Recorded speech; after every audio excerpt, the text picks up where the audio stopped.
எப்பவுமே எனர்ஜெட்டிக்காக இருக்கிற பொண்ணு பார்த்தீங்கன்னா, இப்போ 2 நாளா ரொம்ப எனர்ஜி ட்ராப் ஆயிடுச்சு.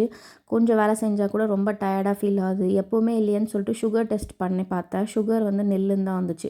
ஆனா ஹீமோகுளோபின் செக் பண்ணும்போது, ஹீமோகுளோபின் ரொம்ப கம்மியா இருந்துச்சு. இந்த லேடீஸ்க்கு வந்து ஹீமோகுளோபின் ரொம்ப கம்மியா இருக்கும்போது தான் இந்த ஃபுல் எனர்ஜி ட்ரெயின் அவுட் ஆயிடும்.